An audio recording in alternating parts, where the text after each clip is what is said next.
IQ. He understands the sport. He looks at it in a mental sense. He knows what he needs to do. Crawford gonna have to stay consistent and win out. Gonna have to get ahead and stay ahead. You know what I mean? And then also looming is the controversy.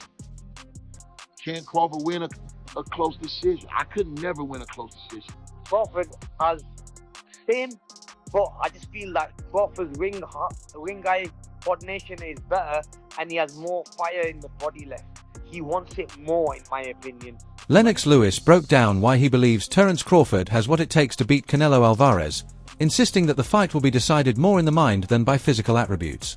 Lewis highlighted Crawford's exceptional ring IQ, slick movement, and uncanny ability to adapt mid-fight as the keys to victory. In his view, size won't determine the outcome, because Crawford's tactical brilliance and strategic intelligence allow him to neutralize bigger, stronger opponents. For that reason, Lewis is confident that Crawford has the tools to outthink and outfight Canelo. He's got incredible talent, incredible IQ. He understands the sport. He looks at it in a mental sense. He knows what he needs to do to stay at the top and be at the top. He moves very well. He's a very elusive mover. And his work rate is high. I won't ask you who's going to win the fight because I know it's a question you've probably been asked a million times, but I will ask you, do you think this fight goes the distance or do you think this fight ends inside the distance? Interesting. Really an interesting fight to look at. Coach Bernie's assessment captures exactly what makes Terence Crawford such a dangerous and unique opponent. To him, Crawford isn't just a sharp puncher, he's a technician whose precision and timing transform every shot into a punishing blow that few fighters can endure. Bernie points out that even with Canelo Alvarez's legendary resume, he has never faced anyone with Crawford's blend of hand speed, accuracy, and natural power. When Bernie describes Crawford's hands as like bricks, it speaks to the raw strength he carries, even while moving up in weight. A fight is always highly anticipated, and one this magnitude, you know what I'm saying? I think Canelo is hype too because, they know that Bud brings a different element. And the guys that he's been fighting is now superstars. Bud is a superstar. It's a mega fight. It's an underdog fight, And like I said, I'm sure they anticipate, he has trouble with movers and slick boxers and stuff like that. So they're trying to see how he deals with that. Bud fans is understandable. Canelo got the power, he got the experience, and he's one of the faces of boxing. And so, it just breeds anticipation, want to see somebody do something great. And I think that's what everybody mostly counting on. There's a lot of hate, though. A lot of people want to see us lose, and the real ones want to see us win. You know what I mean? But, all in all, The anticipation surrounding this fight is enormous. Fans and analysts alike are buzzing, eager to see how Canelo Alvarez, who has built his legacy on strength, timing, and devastating counterpunching, will deal with an opponent as elusive, unpredictable, and technically brilliant as Terence Crawford. Crawford's movement, agility, and tactical sharpness present a puzzle unlike anything Canelo has faced in years. Unlike many of Canelo's previous opponents, Crawford won't be standing still or waiting to be countered. He'll be dictating, adjusting, and forcing Canelo into uncomfortable positions. This matchup is as much about styles as it is about legacies. For the first time in a long while, the boxing world believes Canelo is up against a challenger who can truly test him on every level. Well, Bud Crawford just hits hard anyway. He got fucking bricks for hands. You know what I mean? He got baseball mitts. His hands is big as a baseball mitt. So, then he's a sharp puncher. So you got to understand that Canelo hasn't fought a sharp puncher. Them guys wasn't sharp punchers. Magia, Berlanga, the guys, they not sharp punchers. You know what I'm saying? So when you got a sharp, it's a difference with the speed and the velocity that they're coming with. You know what I mean? If you can understand that, the quickness of the punches, the sharpness of the punches. These guys, you can see all their punches coming. You ain't gonna be able to see all Bud punches coming. You ain't gonna be able to see his punches coming for real. They have like one common opponent, Amir Khan?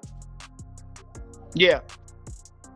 Tell me, what do you think the difference is? Obviously, you've seen a highlight reel with with Canelo. Amir Khan, having shared the ring with both men at different stages of his career, brings a unique perspective to the debate. While he acknowledges Canelo Alvarez's immense skill and accomplishments, Khan believes Terence Crawford simply wants this fight more. In his eyes, Crawford's determination is unmatched, and that hunger could prove decisive. Khan points out that Crawford still has plenty left in the tank. His energy, sharpness, and drive outshine what Canelo can bring at this stage. While Canelo has already reached extraordinary heights, years of competing at the elite level have inevitably taken their toll. By contrast, Crawford looks fresher, hungrier, and more locked in than ever. For Khan, this fight isn't just about skills, it's about sacrifice. It's about which fighter is willing to give everything to win. And right now, he believes that fighter is Terence Crawford. I mean, great feints, moves well, whereas Crawford has the same, but I just feel like Crawford's ring eye coordination is better, and he has more fire in the body left. He wants it more, in my opinion. Whereas Canelo, in that last fight against the Cuban guy he fought, it just seems to me that that fire has just gone. Like, he was just getting the win and moving around and enjoying himself, which he can, because at the end of the day, the guy, he's already cemented his legacy, so he can do that. So yeah, I got Crawford winning that fight. When you sparred him, when you were in the same camp with Bomac, what was it like? You have any good stories about sparring him since you were an opponent? See, when I fought him as a fight, I didn't know what to expect. But then obviously, when I sparred with him, I would try different things to really how would I be able to beat a guy like him? And I was working on different things, and the guy is very tricky. He's a guy that always keeps on adapting your style and also keep getting better and better as the fight goes on. So yeah, he's a very, very good fighter. I do like him because he came to my camp 2-3 times, drove up to spend like 2-3 weeks with me to go and give me some advice and be there with me and win with me and train with me. And so yeah, that's why them little things go a long way for me, and that's why I'll always support him and push him. Trainer Stephen Breadman Edwards delivered a sobering reality check in the Canelo versus Crawford debate. He acknowledged that Canelo's decision to spar Jaron "Boots" Ennis, a highly skilled and dangerous fighter, was a smart move but ultimately more symbolic than practical. According to Edwards, sparring is not the same as a real fight. Fighters use it to test strategies, gain exposure to certain styles, or even send psychological messages to future opponents. In Canelo's case, working with Ennis may be as much about projecting confidence and creating the perception that is ready for Crawford's style as it is about genuine preparation. Edwards emphasized that no sparring session can replicate the atmosphere, intensity, and unpredictability of a championship fight in front of millions of spectators. Crawford's skill set cannot be simulated in a controlled gym environment. For Edwards, Canelo's sparring choices should be viewed for what they are, a mental exercise and a play for public perception, not definitive proof that is equipped to beat Terence Crawford. And don't do nothing in camp, then go look like $1 million and fight. That's why fighters spend the kind of money they spend on sparring partners, because getting the look or stimulating the intensity of how a fight is going to be is how you prepare for a fight. And the most important part of camp is sparring. So it didn't make me say that Canelo was going to win the fight, but it did make me say, damn, he's taking this fight serious, and that's a real good look. I respect the fact that he went out and got the best possible sparring he could find for Crawford to win this fight. I even respect when he did it, because if he would have got Boots early in camp, Boots would have probably beat his butt. You know what I mean? When you first come to camp and you're not sharp. So he got him a few weeks in the camp where maybe, what's how many weeks left in the fight? About 3 weeks left in the fight. This usually your peak time. So he got him about 3 weeks left in the camp so he can handle the work. Because again, you've been up to Philly and you've seen the work. Boots don't have bad days in the gym. He stays in the gym all the time. So like, you could just get him off the streets and he'll go 10 or 12 rounds in the gym. He don't have bad days. I'm like, and I'm not just bragging. I'm not bragging about a kid that I don't train or he's not my son. I'm just telling the truth. Like, I haven't seen him have like the off day in the gym in like 10 years. You know how sometimes a guy don't look good and you be like, oh, okay, he's not doing his best. He really don't have them days. You know what I mean? And the crazy part about it is he does more than 3-minute rounds, never sits down. Like, never. The symbolism behind Canelo Alvarez sparring with Jaron "Boots" Ennis cannot be overlooked. The move was a calculated attempt to mirror what he expects from Terence Crawford in the ring. Like Crawford, Ennis is fast, versatile, and dangerous from multiple stances. By stepping in with Ennis, Canelo was likely seeking to experience the rhythm, speed, and unpredictability that Crawford is known for. But as many analysts point out, no sparring partner can truly replicate the real thing. Crawford's timing, his ability to adapt mid-fight, and his unique rhythm are intangibles that only he can deliver. While Canelo may take away glimpses of similarity and build confidence from those sessions, the experience is more symbolic than strategic, a message to fans that is preparing seriously, rather than evidence of a guaranteed winning formula. Moves, as Canelo's maybe not had as much experience with that since moving to 168. Usually he's the smaller guy fighting some of the bigger guys. But that's not all this is. This is a message that Canelo is looking to replicate exactly what Terence Crawford has in his arsenal, has in his tool set, because everybody has wanted to see the Boots Ennis versus Terence Crawford fight because it's a stylistic matchup that is very interesting. Both guys fight out of both stances. That's right. Boots will fight out of southpaw and orthodox. Both guys are very good using their defense to create offense. Boots, one of the best at Philly shelling, catch countering, being able to do it out of both stances, has a beautiful check hook out of southpaw. As orthodox fighters throw their left hook, he comes over the top with his. And why would Canelo be looking for someone that could throw a beautiful lead hook and a backhand as a counter punch, rolling with their defense back to their offense? Oh wait, because that's what Terence Bud Crawford does so well. Boots is explosive. He's got great counterpunch timing. He's got good awareness. His feet are good. He can walk you onto punches. He can lead the dance going first, not just looking for his counterpunches, but underrated, I think, in his aggression to lead the exchanges. This is a perfect get for Canelo. And I'm not even trying to play the one side or the other. Canelo fans, Crawford fans, you're going to think whatever you want to think. But the reality is, getting this kind of sparring is a massive deal for him. It's going to give him probably the best look you could get for Terence Bud Crawford outside of sparring Terence Bud Crawford. I can't understate how important even just a couple of days working with Jaron Boots Ennis is going to be for Canelo, just to see a bit of the tempo, a bit of that switching of stance, because let's be honest, there's not many guys that Canelo has fought that have fought out of both stances and done it as fluidly as Boots Ennis or as Bud Crawford will do in their fight. One growing concern around Canelo Alvarez is the clear decline in his speed and mobility. Now in his 30s, he no longer moves with the same quickness he once had, and that could prove to be a major vulnerability against a fighter as agile and elusive as Terence Crawford. Canelo's greatest strengths have always been his timing, counterpunching, and ability to cut off the ring. But as he's aged, questions about his stamina and footwork have only grown louder.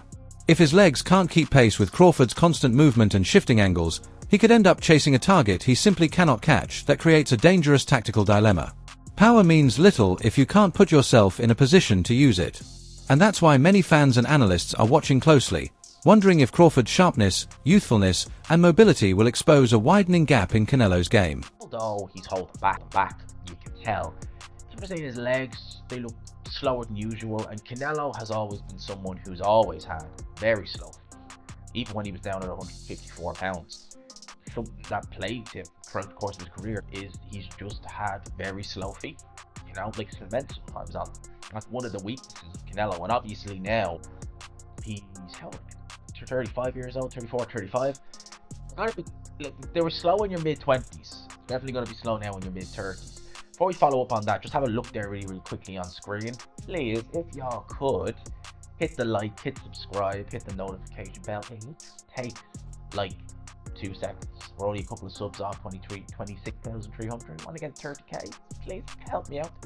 I'd appreciate it. But yeah, Canelo's always had slow feet. But I think this is the bigger. I think a lot of people are more worried about this now because he's going to be in there. Essentially, he's going to be in there against someone who is really. I mean, it's obviously Crawford's last fight was at 154 pounds, but like he's really a welter. You know, he did look a little bit undersized at 154. He's going to look completely undersized at 168. But size difference, the size, you know, thing out of the equation, speed difference is going to be vast. Crawford's always had good feet. He's always had fast feet. And if you think Canelo's feet look slow against someone like William Skull, a big, bulky 168 pounder who, at the end of the day, was just running around the ring, he's going to look even slower against Crawford. And a lot of people are saying, just based upon that training footage, oh, now if it's a fight, you know, I'm running with Terence Crawford, or that's who I'm going to go with. Analysts warn that despite Terence Crawford's undeniable skill set, this fight pushes him into uncharted territory. Moving up to face a naturally bigger man like Canelo Alvarez is no small leap. Canelo has already proven himself at higher weight classes, beating champions known for their size, strength, and durability. But experience has given him a level of comfort and resilience Crawford has yet to fully demonstrate at this stage. While Crawford's edge in speed, movement, and tactics is clear, those advantages will be severely tested against Canelo's raw power and physicality. For many observers, the central question is whether Crawford's brilliance can overcome the challenge of a fighter who has dominated the bigger divisions. This is what scares me going into this Terence Crawford fight. These are the guys Canelo's typically fight. This is his last opponent, William Sco. William Sco is far from a great opponent. When we're talking about sheer size and strength, Canelo is just way more built and used to taking on larger guys and overpowering. Look at William Sco. This guy is jacked. He's huge, man. And that makes me think, like, if Canelo has been taking punches from guys like this, I'm not saying William Sco in particular, but guys like William Sco, the size of William Sco, and he's been dropping them, stopping them, beating them around the ring, overpowering, over-muscling, just everything, physically demanding over them. That makes me think, Terence Crawford, I don't know what you gonna have to come with something. Look at Canelo. This guy is half the size of William Sco. There's nothing cut about him. There's nothing popping out, bulging. There's nothing. Look at this. This is insanity. So I'm really like, dude, I don't know. Canelo could go in there and walk through Terence Crawford like a hot mess, but that is definitely on the table. He gonna have to be really crafty, really sassy, have to put on some amazing work from the outside. If he tries to sit there and walk through Canelo, he gonna hit a brick wall. These guys built like this ain't walking through Canelo. Even when Canelo looks like this, Terence Crawford. This is huge news for boxing, UFC, and Terence Crawford versus Canelo Alvarez will officially be on September the 13th on Netflix. Now, the reason why this is so interesting is, of course, the UFC TKO recently acquired their new strange boxing model with Turkey Al-Sheikh and Dana White promoting it, and this actually will be on Netflix. So for some context, if you don't know, the UFC are currently under negotiations with a new TV deal, and the rumours for a very long time were that of Netflix. It doesn't look like they're going down that route anymore, or at least it sounded like Netflix wanted total package where they would get major UFC fights and the major boxing fights as well. Or potentially they didn't even want the UFC fights and they just wanted a couple of these sort of events. Regardless, Dana White is officially the promoter for it, which I do believe is still bizarre. Still really think that's super bizarre, and the fact that they have quite opposing views in Turkey Al-Sheikh and Dana White, to be honest. Not in everything, but in how events are run. Dana White doesn't even like stadiums, first and foremost. Turkey Al-Sheikh loves making as big of a splash as he possibly can. As fights go, for the casuals, this one is as good as it gets. It really is. Let me know what you think, as always. That's it for today's video. Stay tuned until next time.